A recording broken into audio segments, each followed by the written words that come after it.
Hey, welcome to Hooked on Linux. Today we're going to return to our system settings. We're going to work through a few more of those and perhaps help you out with that kind of stuff. If you joined me on the last one, I thought it was pretty good, kind of informative.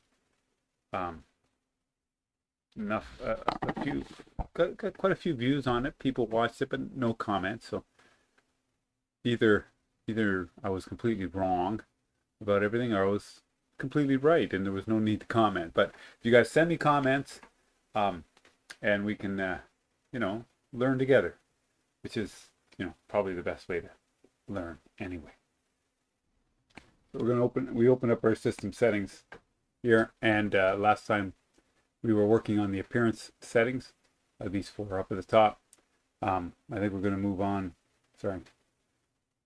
And now we're going to move on to preferences, and we're going to start with accessibility.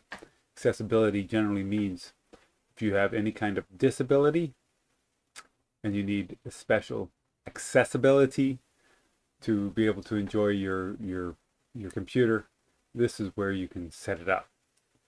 For those who are visually impaired, we can deal with high contrast, a large text, screen reader, and on-screen zoom. When you do the on-screen zoom, you can magnification here, and you can also modify your zoom with the wheel of your mouse. Really good. Scroll at screen edges. So all the screen edges. Basically what it's going to do is going to magnify your entire screen, and then you have to move around different areas of the screen depending on the size of your screen.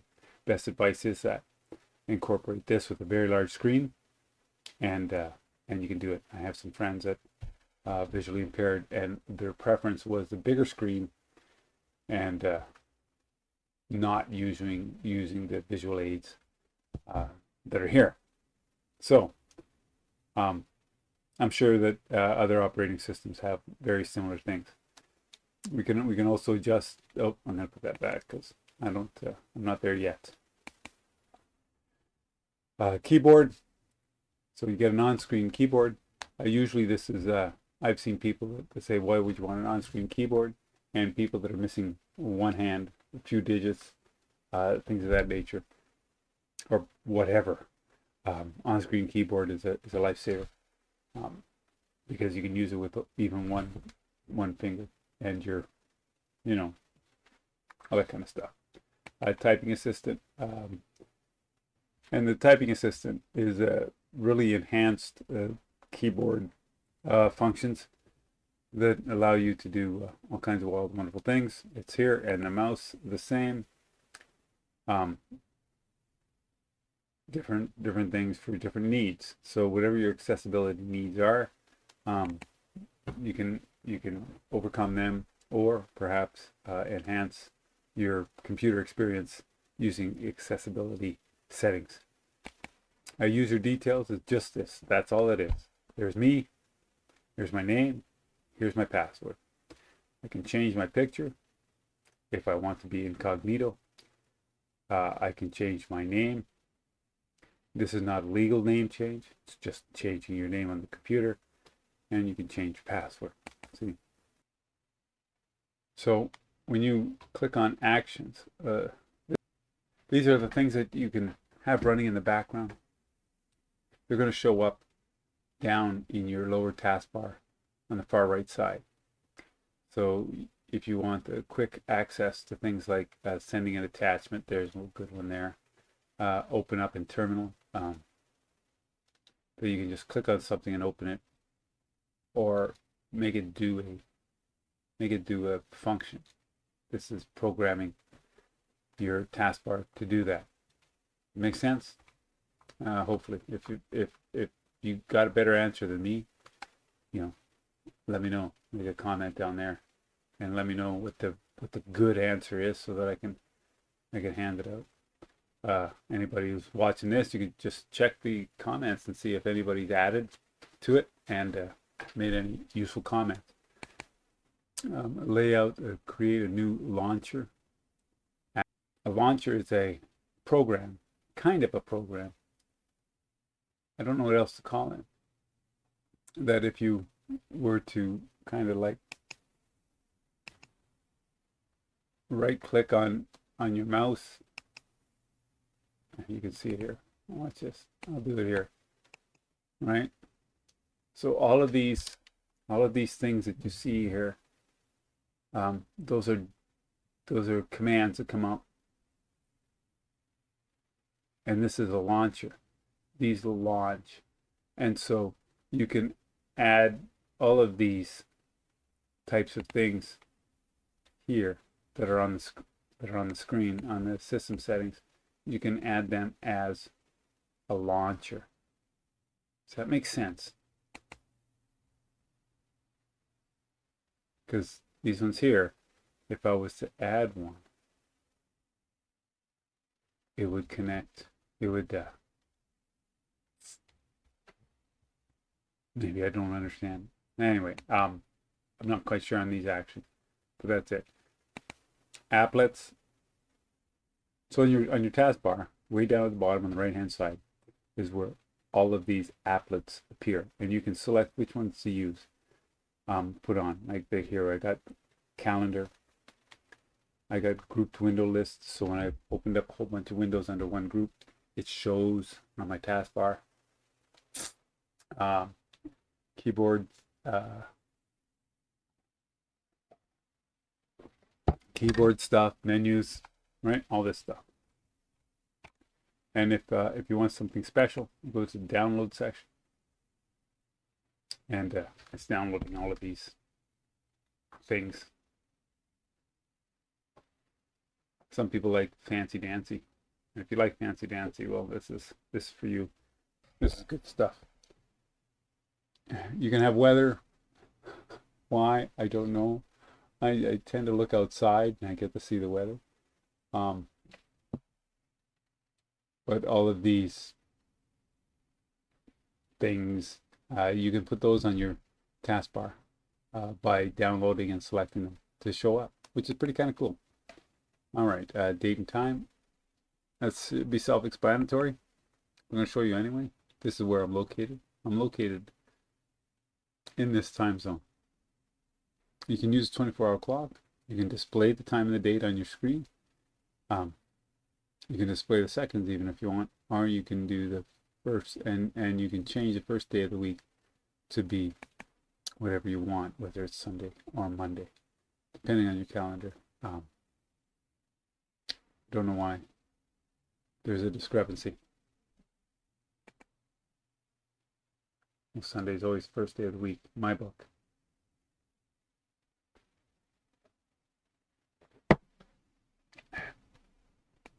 Next,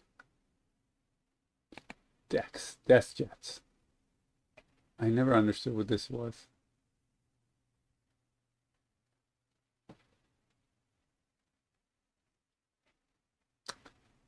Let's look that one up then. Let's see what exactly is a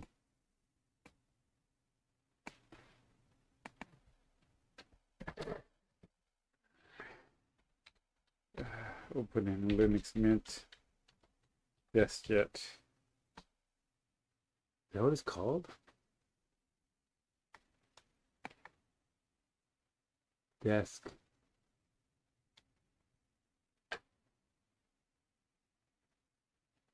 Let. Desklet. Okay, and we'll hit enter. And it's for once we don't get AI. Add desklets to the top of your desktop wallpaper. To install desklet, download it, decompress it, on and on. But what is it? Again, I got it. What is a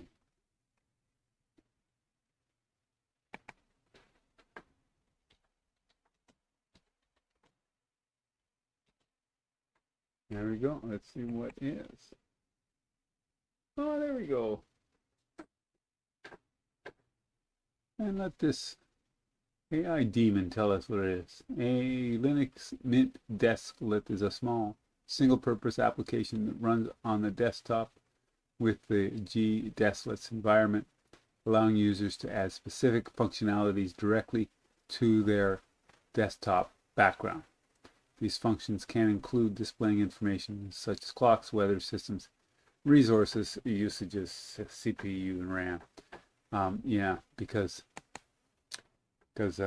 Windows 10 is all full of them things. I like it. I guess I never use them because I like a clean looking desktop. I don't like looking at clutter. And also, since I started doing screen sharing, I don't want other people to see my garbage either. So there we go. So you can add all these things. Digital photo frame. That might be kind of cool, actually. And it goes through all your photos and shows it on the. It's configure.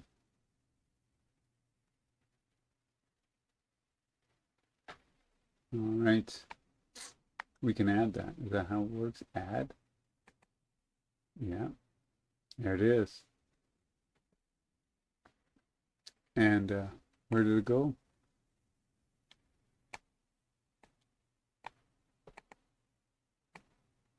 There it is.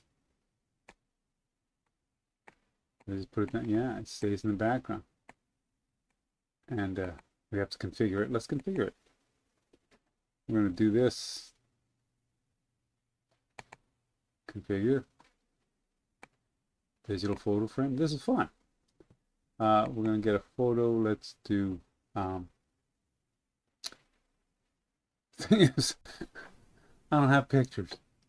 I don't take pictures. But these are what's in my pictures folder. And it's, I guess, just going to randomly go through. That's it. Shuffle. Yes.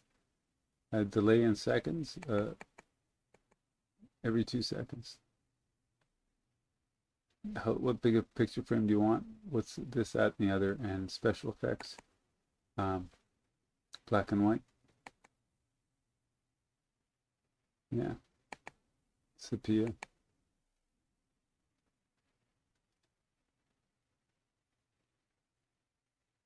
Just didn't like that. Okay. Well, that's what that one is. Okay.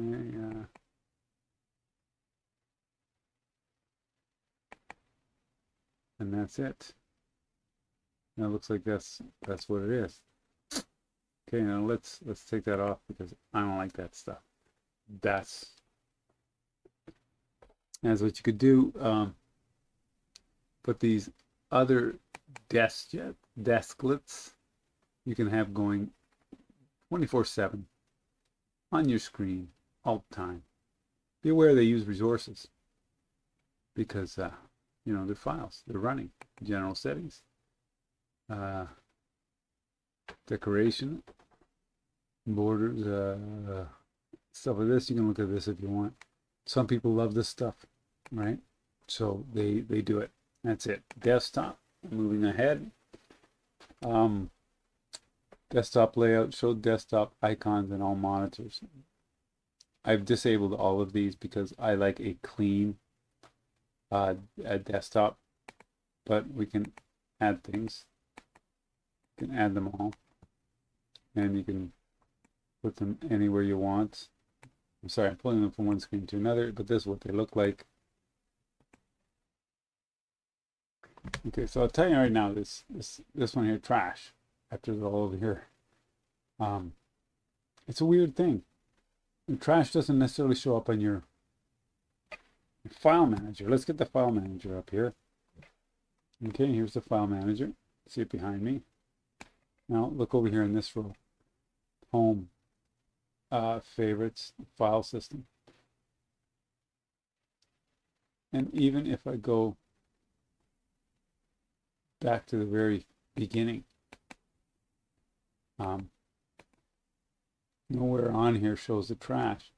If you want to see the trash, you've got to go here and you've got to show places. because trash isn't a location. So this is a tree view, and this is places. So trash isn't really a location, it's a place. Weird. This is where your trash is. And that's all this stuff there. So trash is kind of a weird beast, the way you use them. Anyway, that's my little story. That's it. So I disable all this because I like a clean desktop, and I access all this through my file system anyway. Right? That was easy. That was the easiest one so far, because I guess I'm familiar with it. Extensions. I don't know what this is. I don't have any extensions. Download. Wow. Like super wow.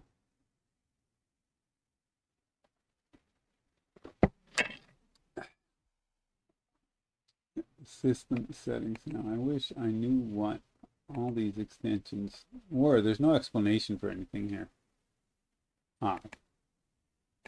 Nothing. Okay, so let's look at these. I'm going to click on one of them here. And what does this say? More info. Here we go. We're going to find out. Transparent panels. Transparent and ties. Is that such a word? Your panels when there are no any maximized windows. Okay. Make your panels transparent when there are no maximized windows. Okay. It's a Cinnamon extension. Transparent panels support every theme in principle, but there are some themes that may not fit well. For such cases, the authors or users of the theme may override this. Blah, blah, blah, blah, blah, blah, blah. Classes, whatever. Installation. That's it. So these are just fancies. So it's a nice fancy. That's all right. And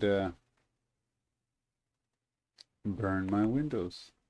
What is burn my windows? Here we go. Burn my windows.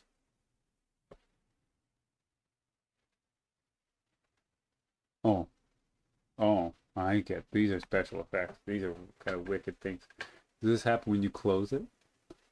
Window open, close, minimize, maximize effects in Cinnamon Desktop. This is the Cinnamon part of the GNOME extension, Burn My Windows, which can be found here at the GitHub. Please go to the above links. Oh, that is kind of cool.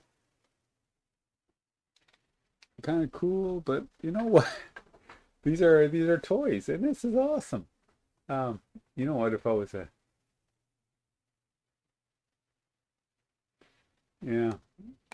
if I spent enough time with my playing on my machine, I'd probably do some of these things because it's kind of cool. Watermark. Let's have a look. What's watermark do?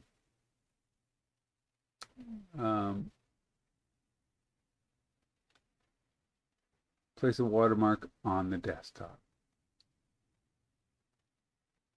Wow, just go to System Settings Extension and search for this there. Download it.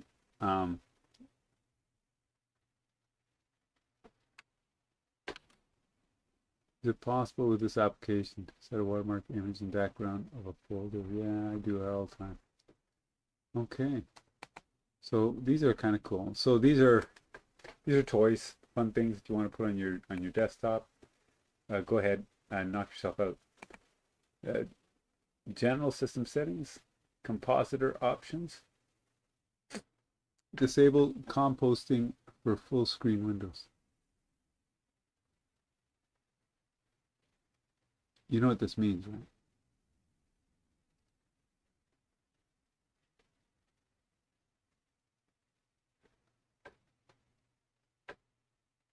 I don't know what this means.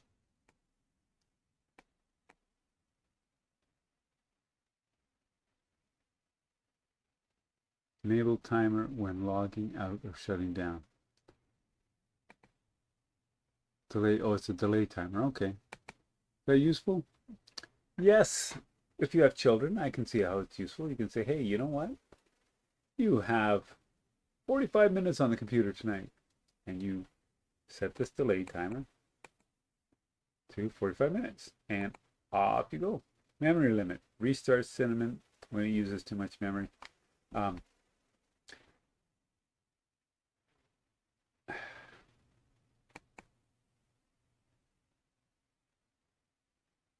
wow. That was weird. Memory limit. Check frequency every 300 seconds. That's 5 minutes. Okay. Not doing this. I'm not doing this only because I'm not in control of it, right? That you're going to be going along just hunky-dory fine, thinking everything's okay, and the memory maxes out and your machine restarts, or your Cinnamon restarts. The Cinnamon desktop environment is completely separate from the machine, so the machine doesn't restart, but your desktop restarts. Hopefully it picks up where it left off, but it doesn't necessarily do that. They're two different things. The desktop is not the test. I think the desktop runs independent of the CPU. Not sure. Not sure how it works.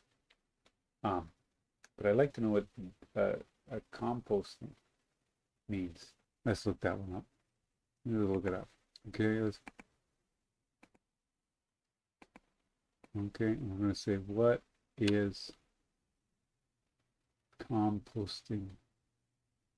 What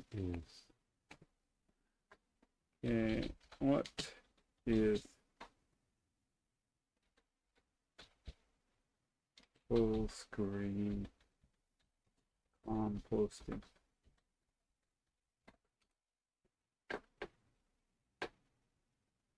The feature enables users to disable the composition manager for full screen applications, which can reduce screen tearing and improve performance for gamers or users who need an application to run at full speed without graphical effects. The term composting is, in this context, a play on words referring to the graphical composting process, not the biological, whatever. So it's, I guess it's, that answer your question? Did not answer mine. It's clear as mud. Huh. Select this option, full screen application. Skip the composition manager and run at maximum speed. Unselect this if you are experiencing screen tearing in full screen mode. Okay, I get it. You'll notice it.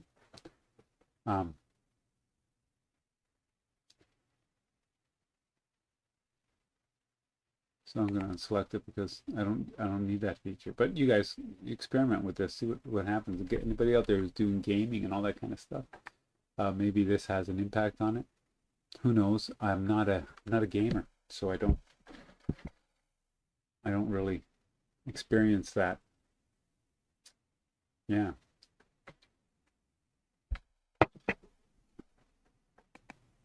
How much more are we going? Gestures. Oh. Okay. This is going to be easy for me because I do not have a touch screen. So if you have a touch screen, gestures is where you set up all of this stuff on where you how you monitor your touch screen interacts with the computer. You set it up here.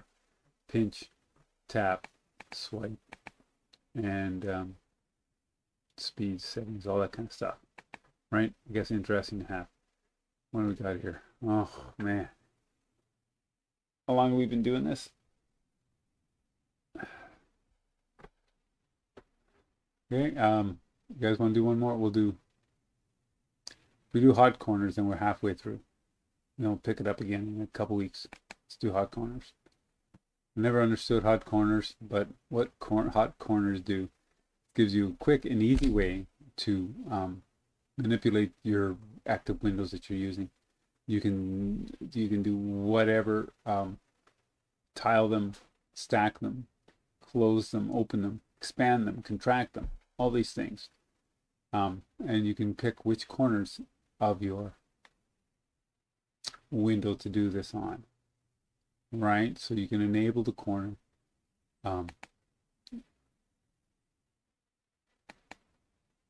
And when you click on that on that corner, you can have it do whatever, run a command, show the desktop, blah, blah, blah. Activation delay in milliseconds. And if I do this corner, are they different commands? No, it's all the same thing. I found that this, and not that I want to be a poo-poo. I mean, really, if it's something in the scope of work that you do or how you use your computer, if this is something that applies to you, that it's a tool that you regularly use and it benefits you, for the work that I do, this doesn't give me any credible benefit, and that's why I've disabled all of them. But that's what hot corners do. And let's see what they all are again. We'll go over them. Show all workspaces. So when you click on that corner, all your active windows will show up.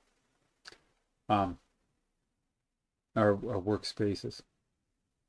There's windows within workspaces. So if you make a workspace and you have 3 active windows open in that workspace, and you have another workspace opened up, and you got 2 active windows in that workspace, this will show all the workspaces, but not the windows within the workspaces. You have to click on this one to see that. And then if you need to see the desktop behind because you've got applets running in your background, you got to do that. And if you want to run a command, you can set it to run a command. And you can enable this corner to do that. To me it's confusing, but I'm not a work at my desk guy. So the people who work at their desk, every minute, your efficiency matters. So using tools like this can help with your productivity. So I'm not going to poo-poo it, but I don't use it. There you go. Okay, I think that was wasn't too bad. Okay, I think that was a pretty good start. We took care of a lot of stuff. I'll have to remember where I ended up. Hot corners being the. We'll pick it up in a couple of weeks with the input method. I hope this helps people. If you notice that I'm saying stuff that's not right or not correct or have the context wrong, leave a comment below. Let me know, because we're about learning these things.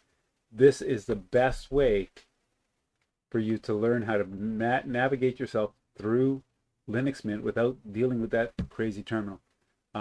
Nobody likes the terminal less than I do. I don't like the terminal, and I think it's about time we started using Linux Mint to its max, with its GUI, the GUI, the graphical user interface, which it took me 5 years to learn what that actually meant. I never knew, because I didn't care to learn. I just wanted to use a computer. Anyway, if it helps you, let me know. Thanks for watching Hooked on Linux. See you in the next one.